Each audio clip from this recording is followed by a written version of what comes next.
Hi everyone. Okay, so for today's lesson, we are going to look into color value and also perspective in our painting later. You can use any coloring media actually. If you do not have your watercolor with you, you can use your crayon and also your pencil color. Okay. But the one that I'm going to use today is your the crayon and also the watercolor because they work better in this case. So before we move further, let's have a look into color value first. If you still remember what are color value, okay? Color values are when you talk about using the darkest color into the lightest color by using the same tone of color. For example, let's say we are using red. Okay, so when we want to use red, okay, when we want to use color value for red, then we can use like start with the darkest red into the lightest red. Okay, how can you do that? How do you do that? By putting light color or any lightest color into the red and also the darkest color like black color or brown color into the red color. So maybe we can put them into a few sections, for example, to make it look clear to you. Let's say this is the color value strips, and then I'm going to put them into 1, 2, and 3 strips of different color value. And then after that, let's say I want to use the darkest red first. Okay, I will put some red over here and then some red over here, some more red over here, and also a little bit red over here. Then after that, I will try to make sure that each of the color has different value starting from the darkest red to the lightest red. So how do I do that? I'm just going to take a little bit of black and then mix it with the red. Okay, and then I'm not going to mix it with this red because I want to make it look like the normal red or this red. And then the other one, I will just try to put some white color over here and then some more white color over here. Alright, you can mix it beforehand into your color palette, or you can use just like what I did over here, which is what we call wet on dry. Okay, meaning to say you are using wet media on dry paper. Okay, so this is our first red. You can see the color is very dark, and then you might want to change your brush into a different brush, and then you can paint this one all over the area, and then you can see the color is changing from the darkest color to the lightest color. You can just mix it a little bit like this, and then as you go toward the end of the strip, you can mix the other one with white color, right? So it should look like this, and the last one will be like this. It is much lighter in red. Okay, then how do you make sure that they look nice together? Because you can see there is some differences between the color. What you can do is just do some mixing like this, okay, so that the gradient will look better. Okay, and then you can see the color is transferring from the darkest color to the lightest color. Okay, you don't have to do this. Okay, I'm just explaining to you on how to do the color later when you are transferring and also putting the gradient of the color. Now let's move to the next one. Let's say you want to use your background just choose one background color later, okay? Let's say you're using blue and then everything should be blue. Starting with the darkest blue to the lightest blue later, alright? Then let me show you. Okay, the darkest blue first. I'm mixing this blue with some black. There you go. And then I'm going to change my brush. Then I'm going to brush these two together, and you can see the color gradient. Then after that, I'm going to put in some more white color and mix it with this blue. If you think there is too little of blue, then you can put some more blue color, right? And the last one should have more lightest color, so it should look like this. And you can put some more blue on this one. Then you will be able to see the color gradient, okay? Starting from the darkest blue to the lightest blue, okay? So that is what we are going to do today, which is using the darkest color to the lightest color in one area. So how do we relate it to the perspective is, because we are going to draw a perspective of the situation or scenery in under the sea. Alright, so prepare your things first. So this is my area for me to do my background drawing later. I have prepared my frame, and then after that later I think I'm going to try to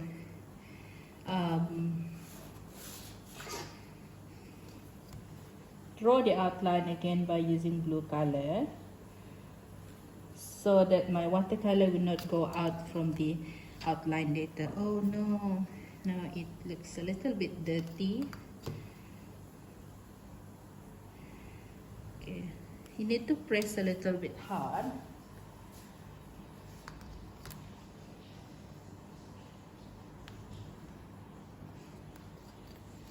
Last one.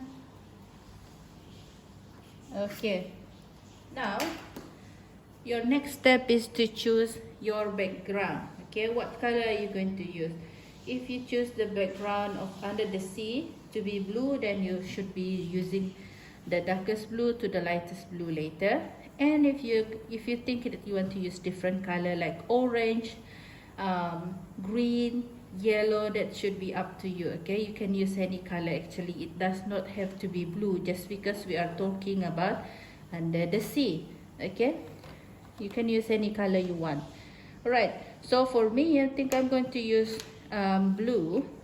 Then what I'm going to do is I'm going to draw and paint the outline by using the darkest blue first. Okay, we are going to create a circle like this, and then the medium color blue, and then the light color blue, and the lightest blue, and also the white blue. All right, and then after that, in the middle should be some white color, because we want to show that we are looking from at the bottom of the sea. We are looking upward, and then what can you see? You can see some turtles, or you can see some fishes, but you don't see the color. Actually, you can just see the shadows of those turtles and also fishes or any marine life. So we are going to use the black crayon for that shadow later. Alright, now I'm going to start first with my first color, which is the blue color.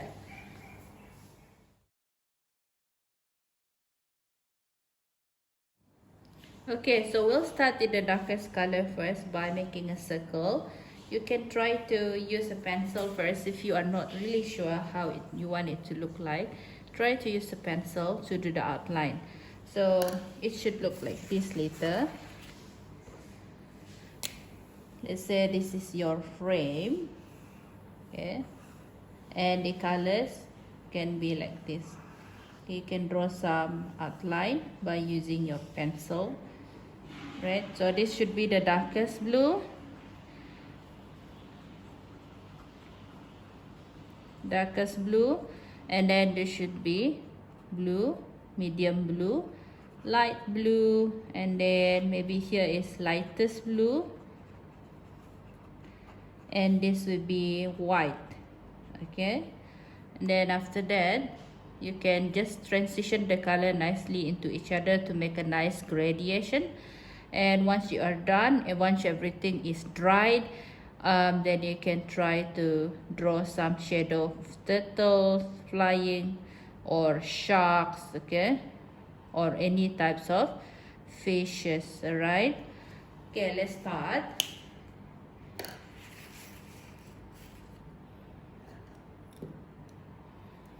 I will start with the darkest blue first. Mix the color nicely. Okay. So the darkest blue should be right at the bottom over here. Okay.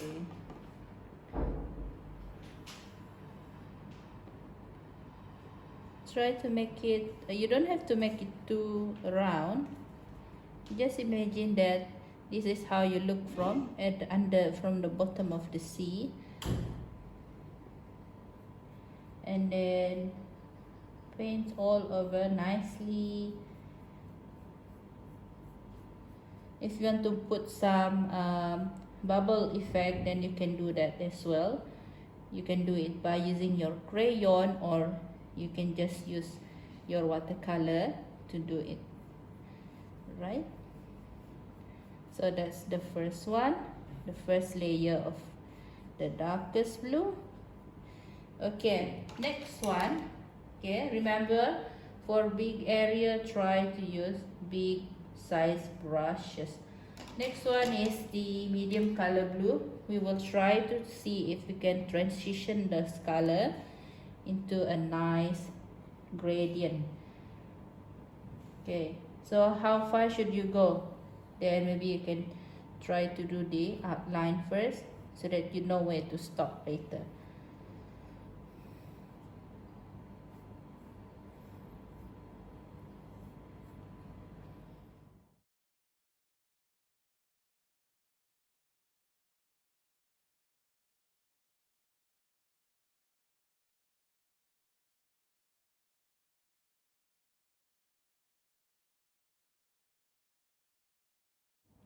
Okay, so now have a look at this painting. At the bottom over here will be the ground, or under the sea, where you are standing at, and then imagine that you are looking upward at the surface of the sea.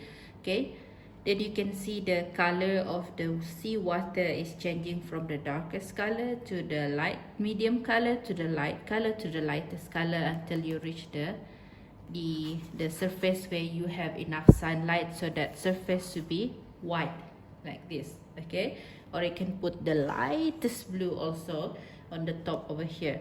Now we are going to wait for it to dry off, and then try to think of what animal you want to draw over here. Okay, you can start with the biggest one first, animal that is nearer to you, and then the one is at the surface of the water should be smaller. All right. Okay, so I think mine is dried off. So now I am going to use my marker to draw the shark, and also the turtle shadow. You can use your crayon also if you want to do so, or also you can use your watercolor. Okay, but I think the safest one is to use a dry coloring media first. Oh, it's still wet. Okay, now I'm going to try to draw a shark over here, a big shark, because it's nearer to me, right? So I will try to draw it bigger than the rest of the other animal. So the shark should look like it is trying to swim to the surface of the water. Let's try to draw the shark, something like this. And then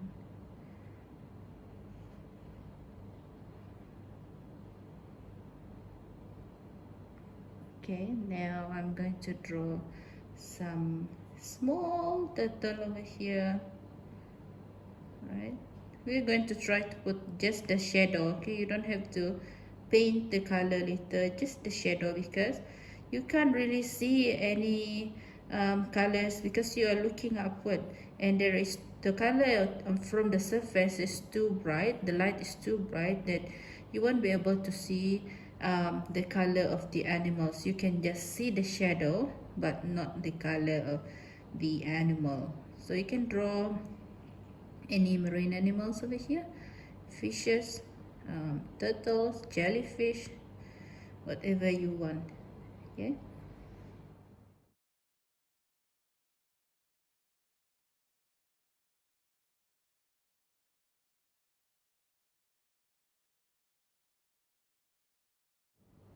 Okay, so there we go. Right, so the colors, the background color should be up to you. If you do not want to use blue, then you can use any color of your choice. Okay, you can start now. Have fun.